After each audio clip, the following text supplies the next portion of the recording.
Assalamualaikum warahmatullahi wabarakatuh. Halo guys, apa kabar semuanya? Semoga kita selalu diberi kesehatan dan rezeki yang berlimpah. Di video pertama ini, saya akan menceritakan sebuah alur film yang pastinya sudah tidak asing lagi bagi kalian. Sebuah cerita menarik dari keluarga harmonis yang mengangkat seorang anak yatim piatu berjudul Orphan. Scene diawali di sebuah rumah sakit. Saat itu, Cat merasakan akan segera melahirkan anaknya yang ketiga. Di ruang operasi, dokter dan perawat mengatakan bahwa anak mereka telah meninggal dunia, dan kemudian dikeluarkan secara paksa. Tapi ketika Cat melihat bayinya, Cat tersadar bahwa yang ia alami sebelumnya adalah mimpi. Trauma yang ia hadapi akibat kehilangan calon bayinya yang ia namai Jessica membuatnya sangat terpukul. Hal inilah yang mendasari Cat mengadopsi seorang putri lagi. Meskipun saat itu Cat dan John telah memiliki dua orang anak. Anak pertama mereka bernama Daniel, dan yang kedua bernama Max. Mereka adalah anak baik yang ceria. Namun Max memiliki kekurangan tidak dapat mendengar dan berbicara dengan baik, sehingga ia harus menggunakan alat bantu mendengar dan untuk berkomunikasi dengannya, orang tersebut harus menggunakan bahasa isyarat. Mereka akhirnya mengunjungi sebuah rumah panti dan bertemu dengan Suster Abigail. Di sana, mereka melihat ada banyak anak-anak bermain bersama-sama. Namun ketika John berjalan-jalan melihat lantai 2, ia mendapati seorang gadis kecil sedang melukis dan bernyanyi. Mereka pun berkenalan. Gadis kecil itu bernama Esther. Esther merupakan anak yatim piatu yang pintar namun cenderung tertutup, sehingga ia tidak bergabung dengan anak-anak yang lain. Cat kemudian menyusul John ke lantai 2 dan mulai bergabung bercakap-cakap dengan Esther. Cat terlihat sangat tertarik dengan Esther dan berencana akan mengangkatnya menjadi anak mereka. Suster Abigail menceritakan sedikit latar belakang Esther kepada John dan Cat. Gadis kecil itu diketahui berasal dari Rusia. Terakhir kali mengalami kecelakaan karena terjadi kebakaran di rumah orang tuanya yang mengasuhnya dan hanya Esther lah satu-satunya yang selamat dalam kejadian itu. Esther juga selalu menggunakan gelang karet di pergelangan tangan dan lehernya setiap waktu. Mereka pun akhirnya membawa Esther pulang ke rumah mereka. Setibanya di rumah, Max menyambut mereka dengan sangat senang. Namun berbeda dengan Max, Daniel terlihat sangat dingin saat menyambut kedatangan Esther. Keluarga kecil mereka adalah keluarga yang harmonis, dan harapan Cat, Esther akan melengkapi kebahagiaan tersebut. Namun ternyata, kejadian demi kejadian ganjal pun terjadi pada mereka tak lama setelah Esther hadir di tengah-tengah keluarga kecil ini. Tak butuh waktu lama, sifat asli Esther mulai terlihat.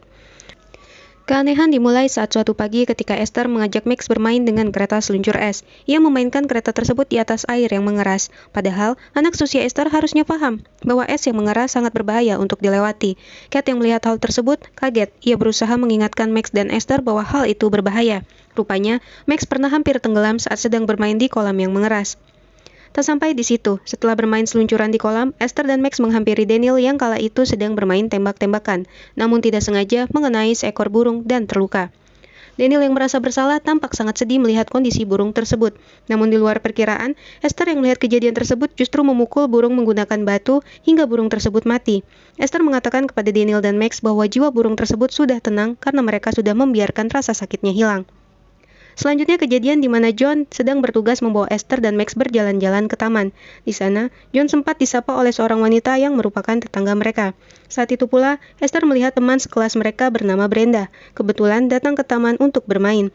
Brenda adalah teman sekolahnya yang beberapa kali membulinya di awal perkenalan masuk sekolah dan ketika di jam istirahat.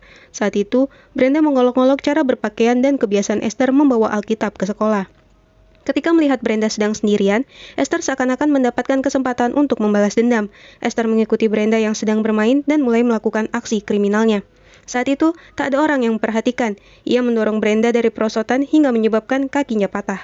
Namun ternyata, Max adalah satu-satunya saksi yang menyaksikan kejadian tersebut.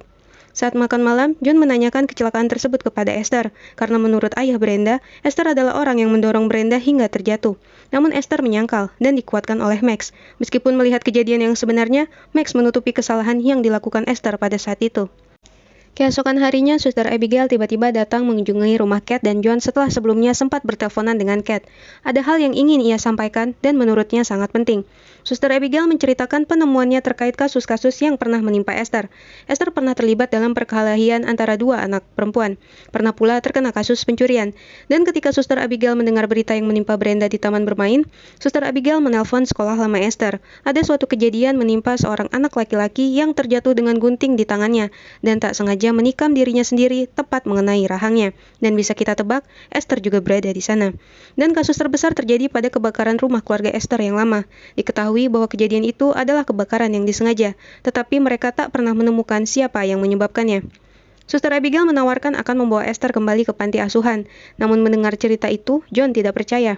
Ia yakin bahwa tak mungkin anak seusia tersebut dapat menyebabkan rentetan peristiwa menyeramkan seperti yang dikatakan Suster Abigail. Kemudian, John dan Kate sepakat untuk membawa Esther terlebih dahulu ke psikiater Dr. Browning untuk penelusuran awal. Setelah selesai menginformasikan hal tersebut kepada keluarga Kate dan John, Suster Abigail pamit untuk pulang. Namun disinilah semuanya dimulai. Esther yang sedari tadi menguping pembicaraan mereka merasa khawatir dibawa kembali oleh Suster Abigail. Ia mengajak Max untuk pergi ke jalan raya yang akan dilewati oleh Suster Abigail. Setelah melihat mobil Suster Abigail dari kejauhan, Esther mendorong Max ke jalan tepat di depan mobil dan menyebabkan Suster Abigail terkejut. Kemudian, membanting setir ke arah lain. Suster keluar mobil untuk menenangkan Max, tapi ternyata di balik itu, Esther telah bersiap dengan palu yang diambilnya dari kantor John, dan kemudian memukul Suster Abigail. Meskipun saat pukulan pertama Suster Abigail sempat selamat dan ingin melarikan diri, tapi dengan cepat, Esther memukulnya kembali dengan palu berkali-kali, hingga akhirnya Suster Abigail tewas. Max tidak dapat berbuat apa-apa. Ia hanya bisa membantu Esther karena Esther mengancam akan membunuhnya. Esther kemudian menyimpan semua barang bukti di rumah pohon milik Daniel. Ternyata, tanpa sengaja Daniel melihat kejadian tersebut. Esther yang menyadari sedang diperhatikan Daniel mulai mengancamnya saat malam hari untuk tidak memberitahukan kepada siapapun. Di lain waktu, Esther dibawa ke Dr. Browning untuk konsultasi. Hebatnya, ia mampu melewati sesi itu dengan baik.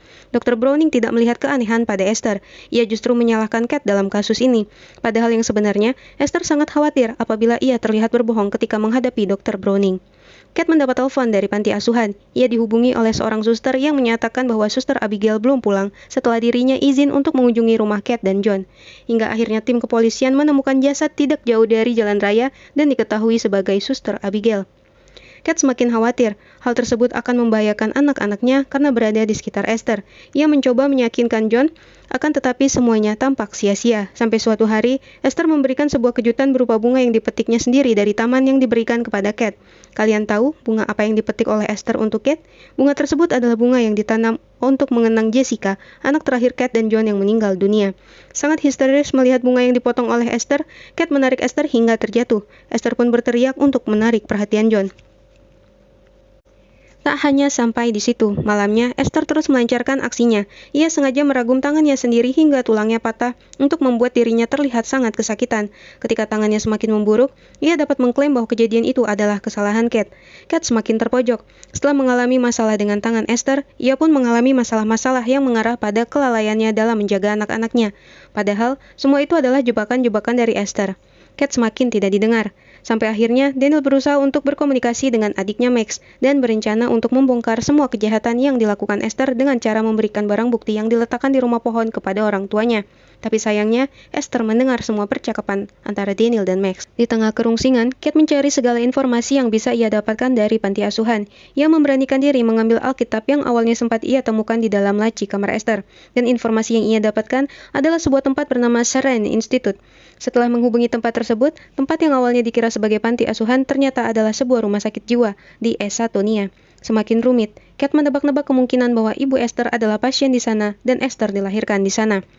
Di saat yang bersamaan, Daniel pergi ke rumah pohon untuk menemukan barang bukti. Namun yang terjadi, ternyata Esther sudah menunggu Daniel di sana. Esther menyemprotkan bensin ke arah barang bukti serta ke arah Daniel. Ia kemudian membakar semua tempat. Melarikan diri kemudian mengunci Daniel dari luar. Daniel berusaha membebaskan diri, mencoba meraih apapun yang ada di dekatnya. Tapi naasnya, Daniel terjatuh karena kayu pegangannya licin akibat salju yang tebal. Di saat jatuh, untuk meyakinkan diri bahwa Daniel telah meninggal, ia berusaha menimpuk Daniel menggunakan batu.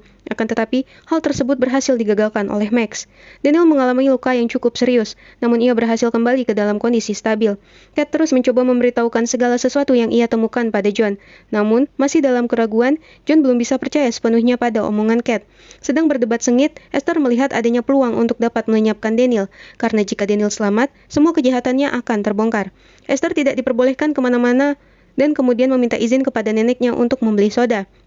Max sadar betul apa yang direncanakan oleh Esther. Esther menghampiri ruang Daniel dan mencoba membunuh Daniel dengan cara menutup wajahnya dengan bantal. Max dengan cepat memberitahukan kepada Kate untuk melihat Daniel yang tengah sekarat. Meskipun saat datang di ICU, tidak ditemukan Esther di sana, tapi Kate tak dapat membendung kemarahannya lagi. Kate kemudian menampar Esther di depan banyak orang. Ia yakin Esther lah dalang dalam mimpi buruk itu. Akhirnya, Kate disuntik penenang oleh perawat. Ia tertidur dan terpaksa menginap di rumah sakit sementara John, Max, dan Esther pulang ke rumah. Saat sampai di rumah, Esther memanfaatkan situasi dengan bersiap-siap untuk menggoda John. Ia menggunakan dress hitam dan merias wajahnya layaknya orang dewasa. Disinilah kita tahu tujuan sebenarnya dari seorang Esther adalah untuk menggoda John agar tertarik padanya. John memberi penolakan keras dan menyuruh Esther untuk naik ke kamarnya. Esther yang ditolak pun menangis dan marah. Ia menghancurkan semua barang-barang di kamarnya. Kembali ke rumah sakit, saat Kate masih dalam kondisi setengah sadar, tiba-tiba mendapat telepon dari seorang dokter di Serenity Institute. Kate yang sebelumnya pernah mengirimkan foto Esther ke tempat itu mulai mendapatkan titik terang dari Dr. Farafa. Dr. Farafa menceritakan bahwa gadis kecil itu bukanlah gadis kecil sesungguhnya. Dia adalah wanita dewasa. Dia menderita kelainan hormon dan menyebabkan ia terlihat kecil seperti anak usia 9 tahun.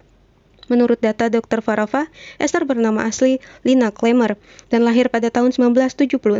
Saat itu usianya 33 tahun. Dr. Farafa juga memberitahukan bahwa ada luka di sekitar pergelangan dan leher Esther. Ternyata, luka-luka itulah yang ditutupi menggunakan gelang dan kalung karet setiap waktu.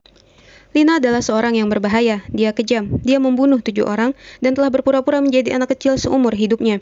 Dia menipu keluarga dari Esa Tonia yang mengadopsinya, dan ketika ia gagal menggoda si ayah, ia akan membunuh seluruh anggota keluarga. Sang dokter yakin, apabila orang yang di rumah Kate adalah benar Lina, maka mereka harus segera keluar dari rumah dan menelpon polisi. Kate buru-buru menelpon John, tetapi John tidak mengangkat telepon tersebut. Saat John ke kamar Esther untuk memeriksanya karena terus-menerus membuat suara gaduh, disinilah John sadar dan betapa kagetnya ia mengetahui bahwa kamarnya dipenuhi dengan gambar-gambar aneh yang mengaitkan dengan pembunuhan, orang dewasa, dan banyak lagi. Semua gambar itu adalah segala hal yang sudah dilakukan oleh Esther semasa hidupnya. Kate mengendarai mobil mencoba untuk dapat menyelamatkan suami dan anaknya.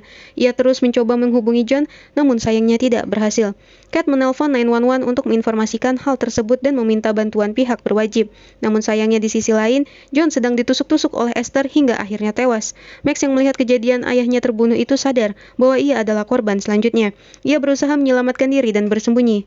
Kate sampai di rumah dan melihat John telah tewas berlumuran darah. Ia tak pernah menyangka hal tersebut akan terjadi pada keluarganya. Kate mencoba bersembunyi sambil mencari keberadaan Max. Namun, Esther telah menemukan Kate dan langsung menembak lengan tangannya. Max yang tengah bersembunyi tidak sengaja menabrak sebuah pot bunga. Mendengar itu, Esther langsung bergegas menuju tempat tersebut.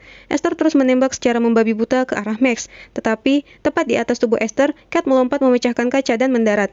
Esther tak bergerak. Kate kemudian mengambil pistol yang digunakan Esther dan meninggalkan tubuhnya di sana. Kate dan Max bergegas keluar rumah dan di sana mereka melihat sudah ada banyak polisi yang mendatangi mereka. Tapi sayangnya, saat polisi melihat ke taman, Esther tak berada di kebun tersebut. Ternyata Esther masih mengejar Kate. Ia berlari menyerang Kate yang berada di belakang rumah dan jatuh ke area kolam yang mengeras. Ia menusuk Kate dengan pisau. Mereka terjatuh dan terjadi adu hantam di atas kolam. Max yang melihat kondisi terpojok sang ibu mencoba meraih pistol dan mengarahkannya ke Esther. Tembakan meleset, peluru menembus ke permukaan kolam. Pecah yang kemudian Kate dan Esther masuk ke dalam air tersebut. Esther pun terus mencoba menghalangi Kate mencapai permukaan, tetapi dengan seluruh tenaganya, Kate terus mengupayakan meraih pinggir kolam. Ia melihat Esther meraih kakinya dan meminta agar tidak membiarkannya mati, dan memanggil Kate dengan sebutan mama. Dengan sisa tenaganya, Kate mengatakan bahwa ia bukan mamanya dan menendang kepala Esther hingga patah. Ia pun masuk ke dalam kolam. Kate dan Max menemui polisi di rumah mereka, dan kemudian cerita pun berakhir. Orphan mempunyai alur cerita yang sangat menarik dengan plot yang sangat mencengangkan. Para pemain berperan dengan sangat baik sehingga dapat menyampaikan perasaan mereka kepada penonton. Untuk yang belum menonton film ini secara full, saya sarankan agar kalian tidak ragu untuk menontonnya. Film Orphan adalah salah satu film thriller terbaik bagi saya sejauh ini.